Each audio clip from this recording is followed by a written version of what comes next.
जो last class में हमने कुछ एग्जांपल्स किए थे फर्स्ट चैप्टर के रैशनल नंबर के, जिसके अंदर आपको कुछ नंबर्स ऑफ आइटम्स की कोस दे रखी होती है, उससे आप 1 की कोस निकाल, उसके बाद आप जितनी भी आपको रिक्वायर्ड होती हैं उसके अकॉर्डिंग उनसे निकालते हो। जैसे कि अब इस क्वेश्चन में मैंने आपको कराया था, आपको प्राइस ऑफ 5 बुक्स दे रखी है, यानी कि 5 आइटम्स दे रखा है। अब आपको प्राइस ऑफ 18 बुक्स निकालना है, तो आप कैसे निकालेंगे? प्राइस ऑफ 5 बुक्स आपको दे रखा है, तो प्राइस ऑफ 5 बुक्स से आप पहले 1 निकालेंगे। मैंने आपको बताया था बड़े से अगर 1 पे जाते हैं, यानी कि 5 से 1 पे जाएंगे, तो आप 1 के लिए क्या करेंगे? 5 से डिवाइड। जो आपके पास कोस दे रखी है उसको हम 5 से डिवाइड करेंगे, और जब आपके पास प्राइस ऑफ 1 बुक आ जाएगा उसके बाद 18 बुक्स निकालना आपको आसान है कि price of 1 book if is this then price of 18 book is multiply by 18। Simple था मेथड। आज हम एक्सरसाइज के कुछ क्वेश्चंस ट्राई करेंगे, ठीक है। मैं आपको कुछ कंसेप्ट्स बता दूंगी इसके, और आपने पूरा क्वेश्चन अपने आप ट्राई करना है, ठीक है। जैसे क्वेश्चन नंबर 5 देखिए। क्वेश्चन नंबर 5 क्या कहते हैं? A boy has a cardboard, एक बॉय के पास कार्डबोर्ड है जिसकी लेंथ क्या है 12 बाई 7 मीटर एंड ब्रेथ क्या है 5 by 4 metre. He wants to make 5 pieces from the cardboard, उसने 5 पीसेस बनाने कार्डबोर्ड के, from cutting and pasting. Find the area of 3 such pieces. अब इसके अंदर आपको 5 का कुछ दे नहीं रखा, लेकिन आपने 5 का खुद निकालना है एरिया। आपको 3 पीसेस का एरिया निकालना है जो आपका क्वेश्चन में पूछा गया है, लेकिन उसके लिए आपको पहले 5 पीसेस का निकालना है। तो 5 पीसेस का आपका कैसे आएगा? आपको पता है आपका कार्डबोर्ड जो है जिसकी लेंथ ये है, टोटल कार्डबोर्ड जो भी आपका टोटल कार्डबोर्ड होता है उस टोटल कार्डबोर्ड का जो एरिया होगा वो टोटल, क्योंकि टोटल कार्डबोर्ड से 5 पीसेस बने हैं, तो जो 5 पीसेस का एरिया होगा वही टोटल कार्डबोर्ड का एरिया होगा, राइट। तो जो आप total area of the cardboard निकालेंगे that will be equal to the 5 pieces area of the cardboard, जिससे आप 5 पीसेस से 1 पीस का एरिया निकालेंगे, उसके बाद आप निकालेंगे area of 3 pieces by multiply. ऐसे जैसे ये क्वेश्चन मैंने आपके लिए थोड़ा सॉल्व कर रखा है कि लेंथ ऑफ कार्डबोर्ड आपको दे रखी है 12 by 7 metre, breadth of cardboard आपको दे रखी है 5 बाई 4 मीटर। आप एरिया ऑफ कार्डबोर्ड आपको पता है, length of breadth cardboard rectangular form में होता है, रेक्टेंगल का एरिया क्या होता है? L into B, length into breadth. आपने एरिया ऑफ कार्डबोर्ड निकाल लिया मल्टीप्लाई करके 10। उसके बाद जो ये टोटल एरिया ऑफ कार्डबोर्ड है that will be equal to जितने पीसेस उससे टोटल बने, राइट। अगर मैं आपको कहूँ ये मेरे पास टोटल ये है, इससे अगर मैंने 5 पीसेस बनाने हैं, ठीक है, ये सारे जो 5 पीसेस है इन 5 पीसेस का एरिया क्या होगा? That will be equal to the total area, right. इसी तरीके से इसके अंदर जो टोटल एरिया ऑफ कार्डबोर्ड है that will be equal to the area of all 5 pieces of the cardboard, that is 60 by 28 metre square.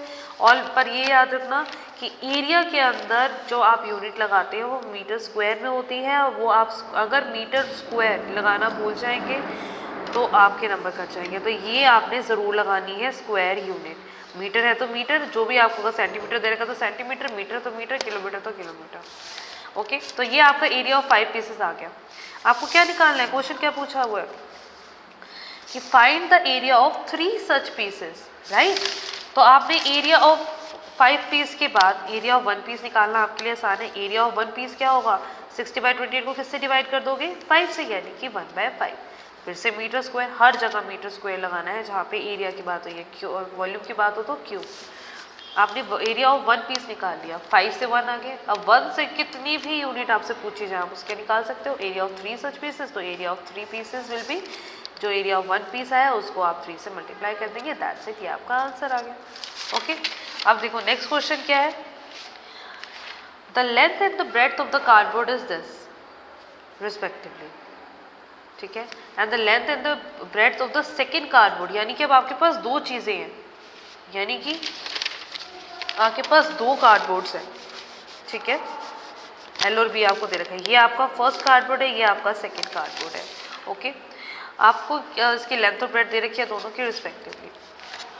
Both cardboards are divided into 10 equal small parts, यानी कि हमने इन दोनों कार्डबोर्ड को 10 equal parts में, इसमें भी 10 parts कर दिए, इसमें भी 10 पार्ट्स कर दिए, यानी कि जो इसका टोटल एरिया ऑफ फर्स्ट होगा, total area will be equal to area of 10 pieces. इसके अंदर भी क्या होगा? टोटल एरिया जो होगा, क्योंकि हमने दोनों को किस में डिवाइड किया है, एरिया ऑफ 10 पीसेस 10 में डिवाइड किया है। हो सकता है अलग अलग बोले कि फर्स्ट को इतने पीसेस में किया, सेकंड को उतने में किया, तो आपका एरिया उसके हिसाब से चेंज होगा। लेकिन अभी हमें क्वेश्चन में दे रखा है कि both the cardboards are divided to 10 equal small parts, यानी कि area total area of first cardboard will be equal to area of 10 parts and area of total area of second cardboard is equal to the 10 parts. Yes, तो हमने 10 pieces के दोनों के total area निकाल लिया। अब क्वेश्चन आगे क्या पूछता है, what is the total area of cardboard if it is made. आपको टोटल एरिया निकालना है, पर टोटल एरिया किसका, टोटल तो हमने दोनों का अलग अलग निकाल लिया जो 10 पीसेस भी हो गए। पर what is the total area of cardboard if it is made using 5 small pieces from the first cardboard and the 3 small pieces from the second cardboard. यानी कि हमने इसके अंदर से 10 पार्ट्स में से 5 पार्ट्स हमने निकाल लिए इसके, यानी कि टोटल एरिया ऑफ 10 पीसेस में से पहले 1 पीस का एरिया निकालोगे, फिर एरिया ऑफ 5 पीस निकालोगे, वो हमने अलग से रख लिया 5 पीसेस फर्स्ट में से। उसके बाद सेकेंड एरिया का टोटल एरिया हमने 10 पीसेस का निकाल लिया और उसमें से हमने कितने पार्ट्स ले लिए, 3, यानी कि उसके अंदर से हमने 3 पार्ट्स निकाल लिए, यानी कि एरिया ऑफ 1 पीस निकालोगे, उसके बाद एरिया ऑफ 3 पीस, तो उसमें आप प्लस कर दोगे एरिया ऑफ 3 पीस। जैसे अब मैंने आपको क्वेश्चन थोड़ा सा सॉल्व कर रखा है, उसके हिसाब से आप देखिएगा। फर्स्ट कार्डबोर्ड की आप कैलकुलेशन अलग करेंगे, सेकंड कार्डबोर्ड की आप कैलकुलेशन अलग करेंगे, उसके बाद टोटल आप निकाल लेंगे। मैं आपको जैसे बताती हूँ, फर्स्ट कार्डबोर्ड की जैसे लेंथ और ब्रेड्थ निकाली, एरिया ऑफ फर्स्ट कार्डबोर्ड आपने निकाली L into B, again metre square जरूर लगाना है। This area of first cardboard जो टोटल एरिया है, जो ये हमारा टोटल है, that will be equal to the area of all 10 pieces जो हमने पार्ट में डिवाइड करे, हो गया। पर एरिया ऑफ हमें 5 पीस निकालना, तो उसके लिए हमें पहले एरिया ऑफ 10 से एरिया ऑफ 1 पीस निकालना है, डिवाइड करके 10 से। अब एरिया ऑफ 5 पीस हमने निकाल लिया, जो भी आपका आंसर रहेगा मीटर स्क्वायर में याद रखना। उसके बाद आप सेकंड कार्डबोर्ड की अलग से कैलकुलेशन करनी है, एल इंटू बी, फिर से वही total area that is for 10 pieces, metre square में आपने निकाल लिया। उसके बाद area of 1 piece divide by 10, याद रखना यहाँ पे 10 हमेशा 10 नहीं होगा, हो सकता है यहाँ पे 8 पीसेस हो टोटल, तो आपको डिवाइड करना है 8 से, जो भी टोटल होगा। उसके बाद एरिया ऑफ 3 पीसेस आप कैसे निकालोगे, 1 पीस के आंसर से मल्टीप्लाई करके मीटर स्क्वायर। आपको जो पूछा हुआ total area of 5 smaller pieces from first cardboard and 3 smaller pieces from second cardboard, तो आपने 5 का एरिया फर्स्ट वाले में से प्लस 3 का एरिया सेकेंड वाले में से प्लस करके जो आपका रिक्वायर्ड आंसर होगा मीटर स्क्वायर में आपका आंसर आ जाएगा। That's it. इस तरीके से आपके ये सारे क्वेश्चन हो जाएंगे। अब देखो, जैसे क्वेश्चन नंबर 7 है, मैं आपको सिर्फ इसको वर्बली बताऊंगी और ये आपने अपनी कॉपी में खुद करना है, और ये वाली एक्सरसाइज भी आपके ऑलमोस्ट कंप्लीट होनी चाहिए।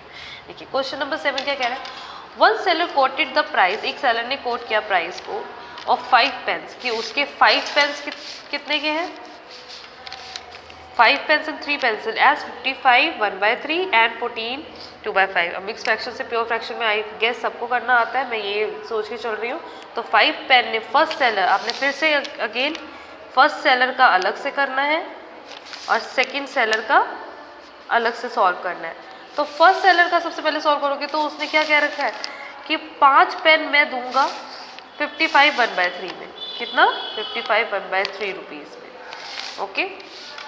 और 3 पेंसिल्स में कितने की दूंगा 14 2/5 रुपीज़ में, ओके। अब इस तरीके से आपका सेकंड सेलर का भी दे रखा है, वो आप यहाँ पे अपने आप लिख लेंगे कि 3 पेन्स एंड 5 पेंसिल्स क्या उसने दे रखा है 78 2/5 रुपीज़ एंड 10 2/3 रिस्पेक्टिवली। आप उसको प्योर फ्रैक्शन में कर लेंगे। अब उसने ये सीधा क्वेश्चन ये पूछ लिया, from where should we buy. हमें ये नहीं बताया कि हमें कितने पेन या पेंसिल खरीदनी है, बस उन्होंने ये बता दिया, सेलर ने बस ये बताया कि 5 पेन की कीमत ये है, 3 पेंसिल की इतनी है और 3 पेन की इतनी है, 5 पेंसिल की इतनी है। अभी बताओ कि हम कहाँ से बाय करें जहाँ से हमें प्रॉफिट हो, लॉस ना हो। तो हमने सबसे पहले क्या करना है, इन दोनों में पहले फर्स्ट सेलर में 5 पेन से 1 पेन की कॉस्ट निकालोगे, 3 पेंसिल से 1 पेंसिल की कॉस्ट निकालोगे, आपको पता है डिवाइड करके। तो total cost of 1 pen plus 1 pencil, ठीक है, आप निकालोगे टोटल कॉस्ट। जैसे ही आपकी आ जाएगी, सेकंड सेलर का भी आपने सेम करना है, 3 पेन और 5 पेंसिल से आपने 1 पेन और 1 पेंसिल की निकालनी है, और 1 पेन अलग अलग से करना है, 1 पेन की अलग से निकालनी है, 1 पेंसिल की अलग से निकालनी है। निकालने के बाद वही total cost of 1 pen plus 1 pencil from second seller, यहाँ पे था फ्रॉम फर्स्ट सेलर, यहाँ पे था सेकंड सेलर, तो यहाँ पे आप निकाल लेंगे कॉस्ट। अब जिसमें ज़्यादा आपका मुनाफा होगा वो आप देख सकते हैं किससे मुनाफा होगा, जिसकी कॉस्ट कम होगी, जिसकी कॉस्ट आपकी कम होगी वो आपका सेलर होगा जिससे आप बाय करना चाहोगे। ठीक है, तो ये क्वेश्चन आप अपने आप कर सकते हैं। ऐसे क्वेश्चन नंबर 8 आई वांट की सब ट्राई करेंगे, क्योंकि इसके अंदर डिस्टेंस और टाइम वाला फॉर्मूला और वो सबको पता है, तो ये ट्राई करना, नहीं होता तो मैं आपको अगली क्लास में कहूँगी। ओके, आज के लिए इतना ही, और ये एक्सरसाइज जितने क्वेश्चन आप कर सकते हैं वो सारे कंप्लीट करना। ओके बच्चों, बाय, थैंक यू।